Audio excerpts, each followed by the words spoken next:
Hi everyone, welcome to my channel UPSC is Easy. Today we're going to start with the chapter 9th of our spectrum, a general survey of socio-cultural reform movements.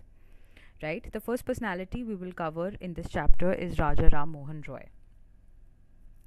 So as you know, Raja Ram Mohan Roy was also called the father of Indian Renaissance and also the maker of modern India.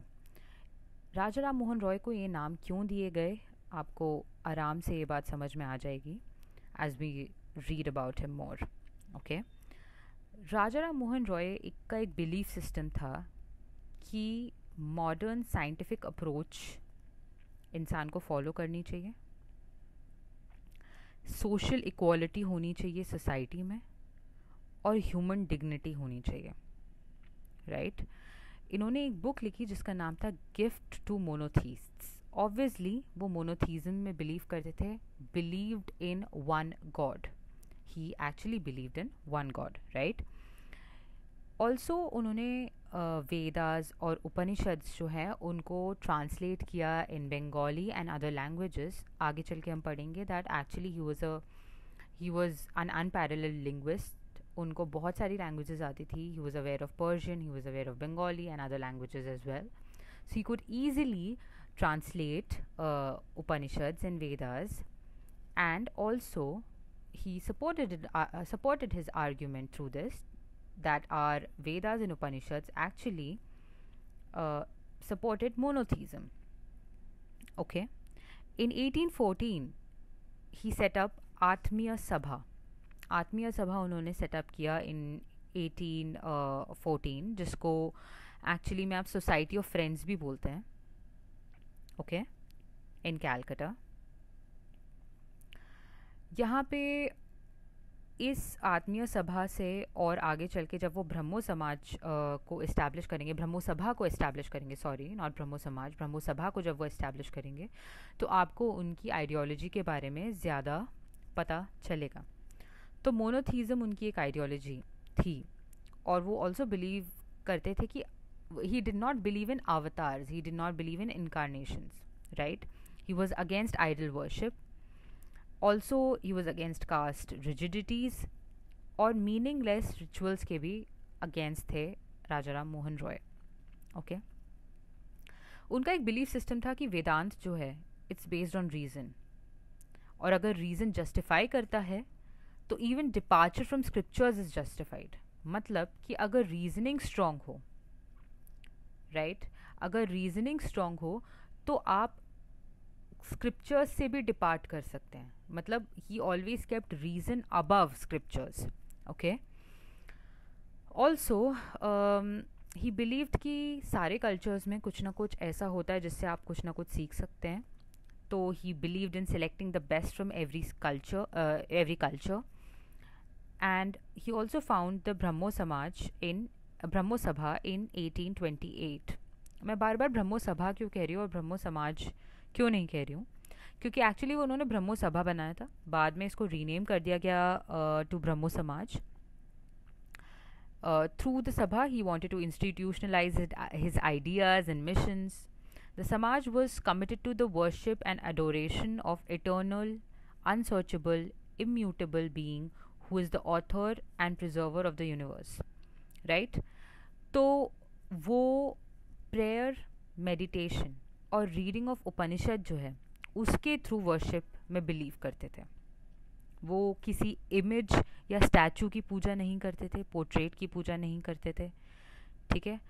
Also meaningless rituals में उनका कोई belief नहीं था, ये हमने अभी पढ़ा. Right? Long term agenda of समाज क्या था? लॉन्ग टर्म एजेंडा ऑफ समाज था प्योरिफिकेशन ऑफ हिंदुइज्म. क्या आपको अगर क्वेश्चन में आता है कि राजा राम मोहन रॉय थ्रू ब्रह्मो समाज actually wanted to establish a new religion, the answer is no. He wanted to purify Hinduism. Right? He was also critical of Christian missionaries who were actually critical of Hindu religion. So he was actually critical of those missionaries who came into India and were critical of Hinduism.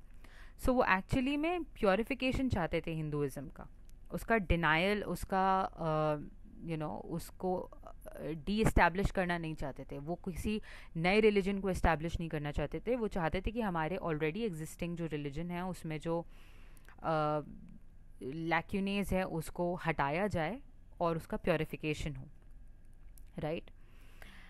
He also incorporated teachings of other religion. He criticise the caste system. लेकिन आप एक बात याद रखिए, caste system के बारे में एक बहुत ओपिनियन है कि जो कर्मा है, द डॉक्ट्रिन ऑफ कर्मा, वो एक्चुअली कास्ट सिस्टम को स्ट्रॉन्ग करती है। आप कहीं कहीं पे पढ़ेंगे या फिर कुछ लोगों से सुनेंगे जो कर्मा को ऐसे इंटरप्रेट करते हैं कि आपके जो पुराने जन्म के कर्म है वो ट्रांसलेट होते हैं into you being born in a particular varna, right. So that then will decide your caste. तो though he criticise the caste system, उनका कोई डेफिनेट स्टैंड नहीं था on doctrine of karma, okay. He aimed at political upliftment of masses. Obviously ये एक reform movement है more than anything. तो political upliftment of masses जो है उसका एक बहुत इम्पॉर्टेंट क्राइटेरिया है, right. Social reforms bye Raja Ram Mohan Roy.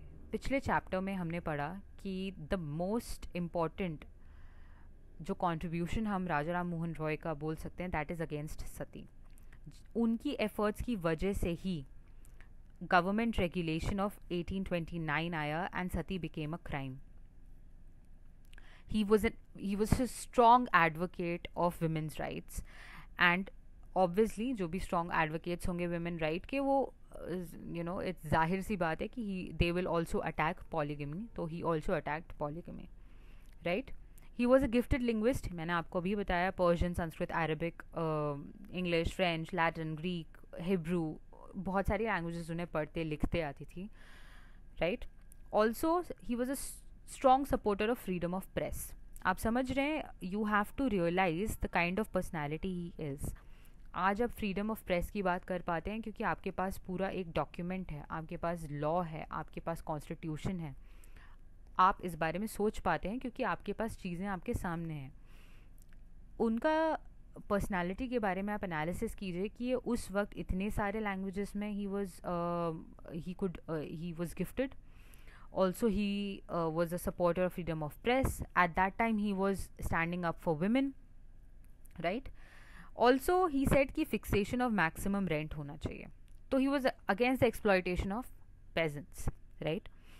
Indianization of superior services होनी चाहिए, ये तब भी उस बारे में बात कर रहे हैं जो आगे चल के आप देखेंगे कि INC और अदर ऑर्गेनाइजेशंस का एजेंडा बना कि इंडियनाइजेशन ऑफ सर्विस जो है हायर पोस्ट इन गवर्नमेंट उसका इंडियनाइजेशन होना चाहिए, मतलब इंडियंस को उसमें डालना चाहिए, उनको वो पोजीशन होल्ड करने की आज़ादी होनी चाहिए, right.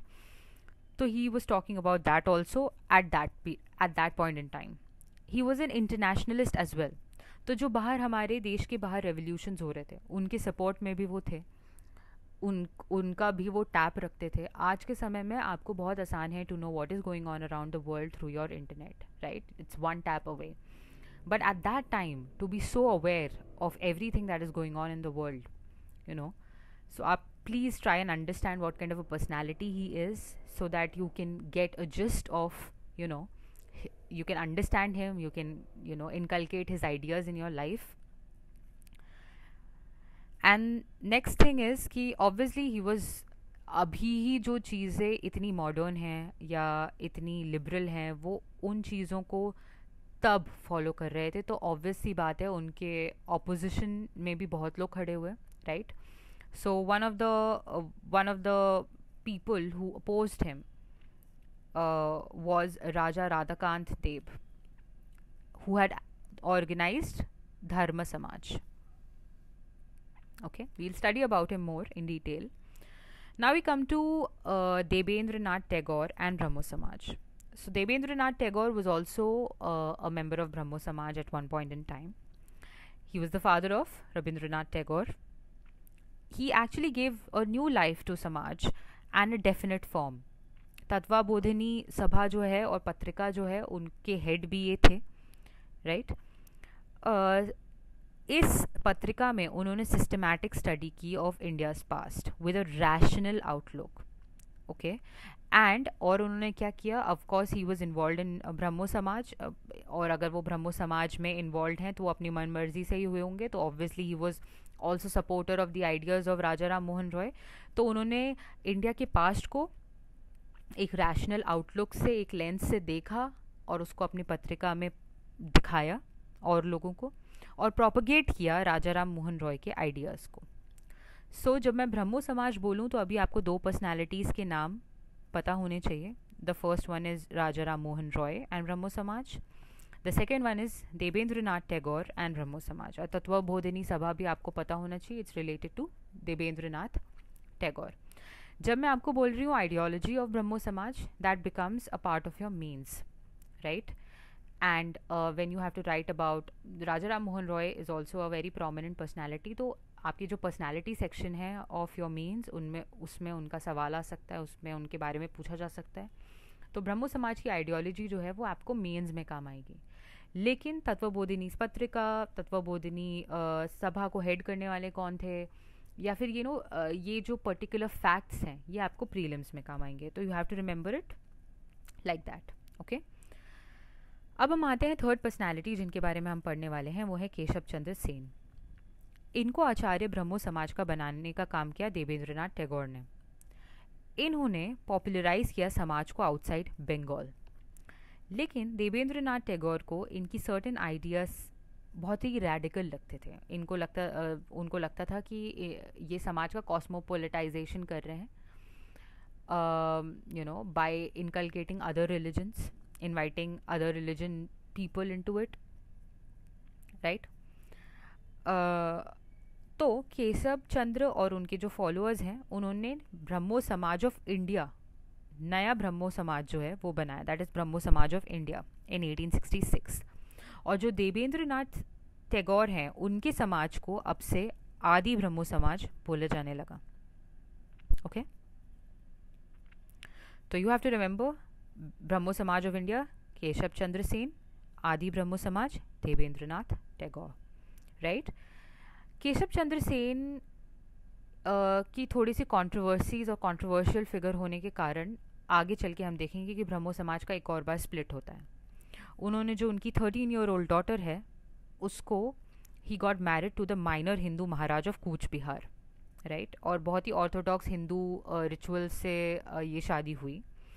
He was also considered an incarnation by many. आप समझ रहे हैं, एक रिफॉर्मिस्ट मूवमेंट जहाँ किसी लीडर को अब जाके इनकारनेशन मानने लगे हैं लोग, तो you understand the problem here, right? तो ऑब्वियस ही बात है, अगर आप किसी को इनकारनेशन मानेंगे तो वो अथॉरिटेरियन हो सकते हैं, तो उनमें एक स्ट्रीक ऑफ अथॉरिटेरियनिज्म आ गया। तो there was another split in Brahmo Samaj. So now Anand Mohan Bose, Shiba Chandra Dev and Umesh Chandra Dutt, they formed Sadharan Brahmo Samaj, okay. Anand Mohan Bose, Shiba Chandra Dev and Umesh Chandra Dutt, right? They formed Sadharan Brahmo समाज। आदि ब्रह्मो समाज Devendra Nath Tagore, Brahmo Samaj of India Keshav Chandra Sen, Sadharan Brahmo Samaj Umesh Chandra Dutt, Shiba Chandra Dev and Anand Mohan Bose, okay. Brahmo Samaj के कुछ आइडियाज़ जो हमको you have to remember regarding women so that you can write a good answer. They condemned sati, you already know about it. They were against child marriage. They wanted abolition of parda system. They were against polygamy. They wanted widow remarriage, okay. But a negative fact about Brahmo Samaj, or a lacking of Brahmo Samaj was that it could not go beyond Calcutta, or at most you can say Bengal, and also did not have a lasting impact, okay. Now we come to Prarthana Samaj. Prarthana Samaj या फिर Prayer Society was a movement for religion and social reform in Bombay, right? Maharashtra में आ गए हम अब बंगाल से। आत्माराम पांडुरंग ने इसकी स्थापना की और इसकी स्थापना करने में उनकी जिन्होंने हेल्प की उनका नाम था केशव चंद्र सेन. अभी हमने केशव चंद्र सेन के बारे में पढ़ा. He actually helped him to establish Prarthana Samaj. Right. Prarthana Samaj was actually attach to bhakti cult in Maharashtra. उनका बिलीफ था कि वो एजुकेशन, परसुएशन से चीज़ें करवाएंगे. Persuasion and education. They did not want to confront Hindu orthodox directly. वो सीधे कन्फ्रंटेशन नहीं करना चाहते थे हिंदू ऑर्थोडॉक्स से. वो चाहते थे कि वो धीरे धीरे एजुकेशन और परसुएशन से चीज़ों को सोसाइटी में बदलाव लाएं, रिफॉर्म्स लाएं.